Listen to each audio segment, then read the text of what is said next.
Hey, all right, we're back with another review. This is Newbie and the Beast with Bobby and Noah, of course.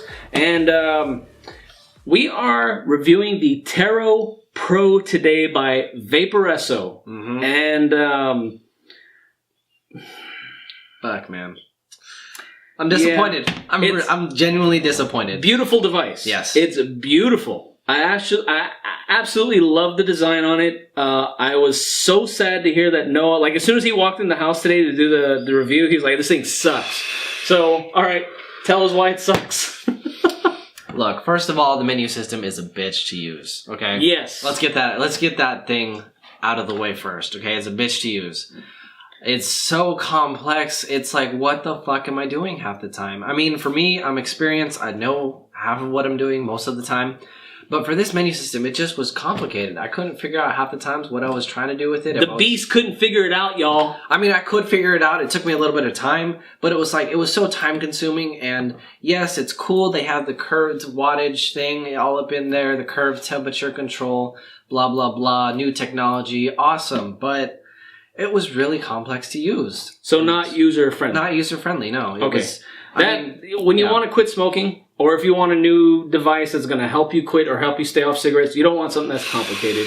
You want something with a really easy menu system. If there's something like how he's saying, it just seems like it'll make you aggravated just to take a puff off the darn thing. Yeah. So, I mean, if you're just running in straight wattage mode, no crazy settings or anything like that, you'll be fine. That's not the problem. It's the problem is when you want to go deeper into it and really fine tune your vape, go into that kind of novelty, kind of hobbyist level of it, and it really kind of is super finicky. It's not user friendly. It's not a user friendly menu system. So if it was just a basic device, it'd be fine. Wattage, probably fine. Yeah. What does it go up to in terms of wattage? I think it goes up to 160. Yeah, 160. Okay, so 160 watts, plenty. Plenty, but it feels a little low for me personally, just because there are similar 2-battery box mods out there, such as the Smoke, such as the Predator, and those are 2 batteries, and they're going over 200 watts. Why can't we go over 200 watts with this one? And I know wattage isn't a super important thing. Yeah, 200 watts is, no one's going to use it. No one's going to go up that high, but it feels kind of like they didn't put enough effort into it, I guess. I don't know, maybe they just chose not to put the 200 watts in there. It's a 2-battery device. Maybe it's the way it's designed is very thin. But that shouldn't change anything. I mean, the chipsets are so small nowadays that they should be able to really cram whatever they want in there. But the thing you're kind of telling me is that if it was just a conventional device, it'd be fine. Okay, so we get that. So what makes it like it's on your shit list basically is because it has all these other features and they're too hard to use, I'm guessing? Kind of, yeah. They're really difficult to really tinker with. You really have to set aside a good 30, 40 minutes to really tinker with it. Even more, maybe even an hour. I mean, for me, I sat there for like 40 minutes trying to figure out the menu system. I read the manual. Manual was complete.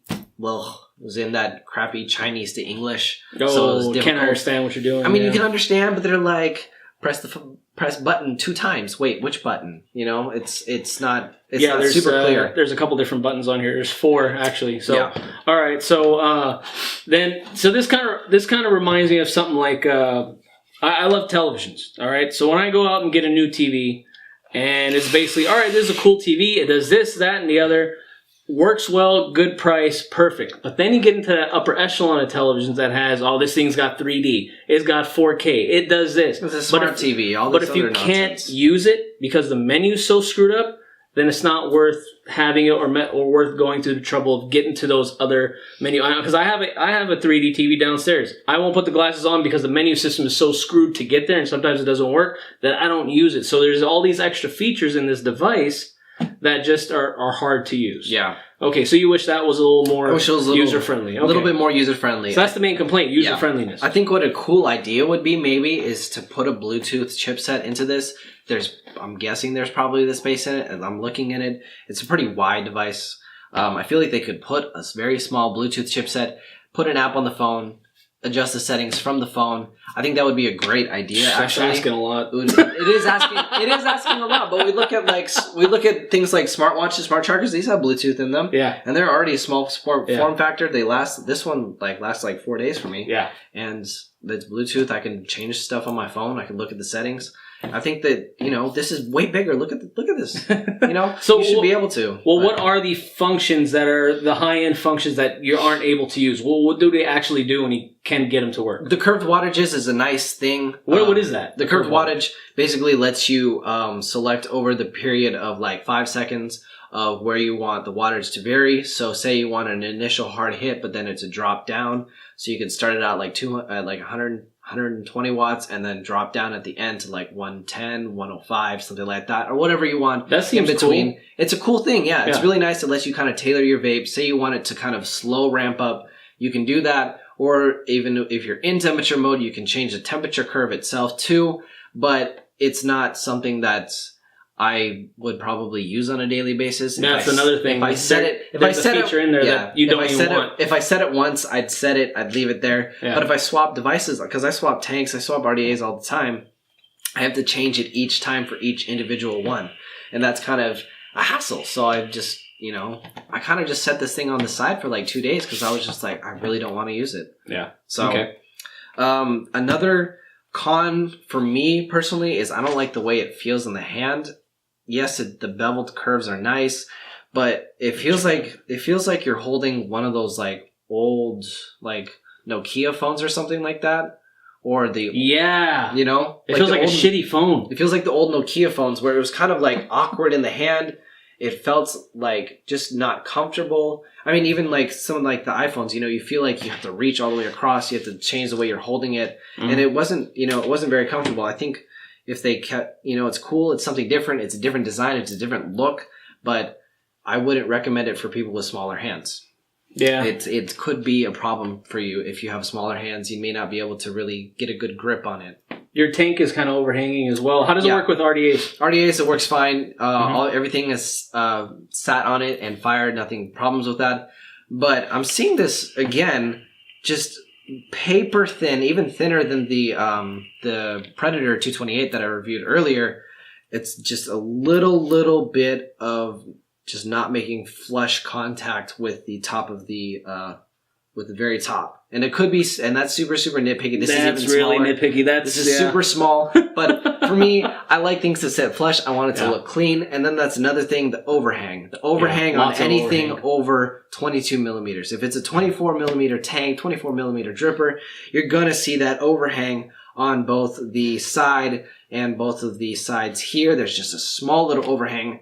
And for me, it just doesn't look clean. It looks a little awkward to me, yeah. It looks a little awkward. It looks like you just kind of threw two things together and it wasn't, made for it. So we had something about a year and a half ago called the Vaporesso Target. Mm-hmm. That wasn't very good either. So I don't know what Vaporesso's doing with their mods, but this one is, I think the concept is good. It's a beautiful device, but it's just not... it's not up to par. It's not fleshed out. Yeah. Okay. All right. Yeah. That it? That's really it. All right. So it kind of sucks. Sorry, guys. It is a beautiful device. But all right. So if you like the video, please give us a thumbs up. Please subscribe to us so when the videos load up and are uploaded to YouTube, it gets right to you. Hit that little, what was it called? Little dinger bell. Hit the dinger bell. Dinger bell. I don't know. Yeah. That's what I call it. That sounds like someone, like a slur they would say to someone in a mental institution. Oh, he's such a dinger bell. Don't worry about him. Just giving him his pills. All right. So, like I said, hit that subscribe button. Check back with us. Noah, you can reach him on Instagram at elevated_official. You can reach my shop, vapor_93. And I mean, if you guys, that's it. If you guys have any other products that you guys want us to look at, if there's any companies watching this, we are more than happy to look at your products, but we will give you a full, honest opinion. Yeah, I think after they see this, we're gonna stay away from those guys. Yeah. So, but we will give our honest opinion. We'll put it through its paces. We're not just judging something just because we're paid by some other brand or anything like that. There's no paid sponsorships here. I wanted to like this because I just love the way it looks. It's a cool looking device. I saw it in the shop and I was like, oh, that looks so cool. Cool features. They just hard to use. Hard to use. Yep. All right. I guess is that it? That's it. That's it. All right. Sorry, guys. This mod sucks. Yep. Bye. Well, I'll do like you on this one.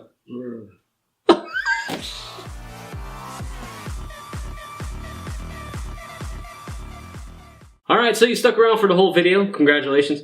Now it's commercial time. So I just want to remind everybody that at vapor93.com you can pick up some of the best liquid that the Sacramento area has to offer. A lot of these lines aren't in a lot of shops, but the shops that they are in, they're usually in the top 3 in selling. So they're really, really good liquids. So, of course, if you want any of the Lost Coast is available in Ice, Reserve, and the Original. And these are all variations on the strawberry watermelon hibiscus recipe. This has been my #1 seller for about 2 years now. And of course, we're not paid by them. We're not sponsored, but they are local guys that we really want to help out. They need to get into more shops because this juice is phenomenal. Yes. Then, of course, you can check out Cloud Batter by Cloud Vapory. Cloud Batter, still one of my top sellers. This is a vanilla cake batter. Then, another one by Cloud Vapory, Cloud Berry.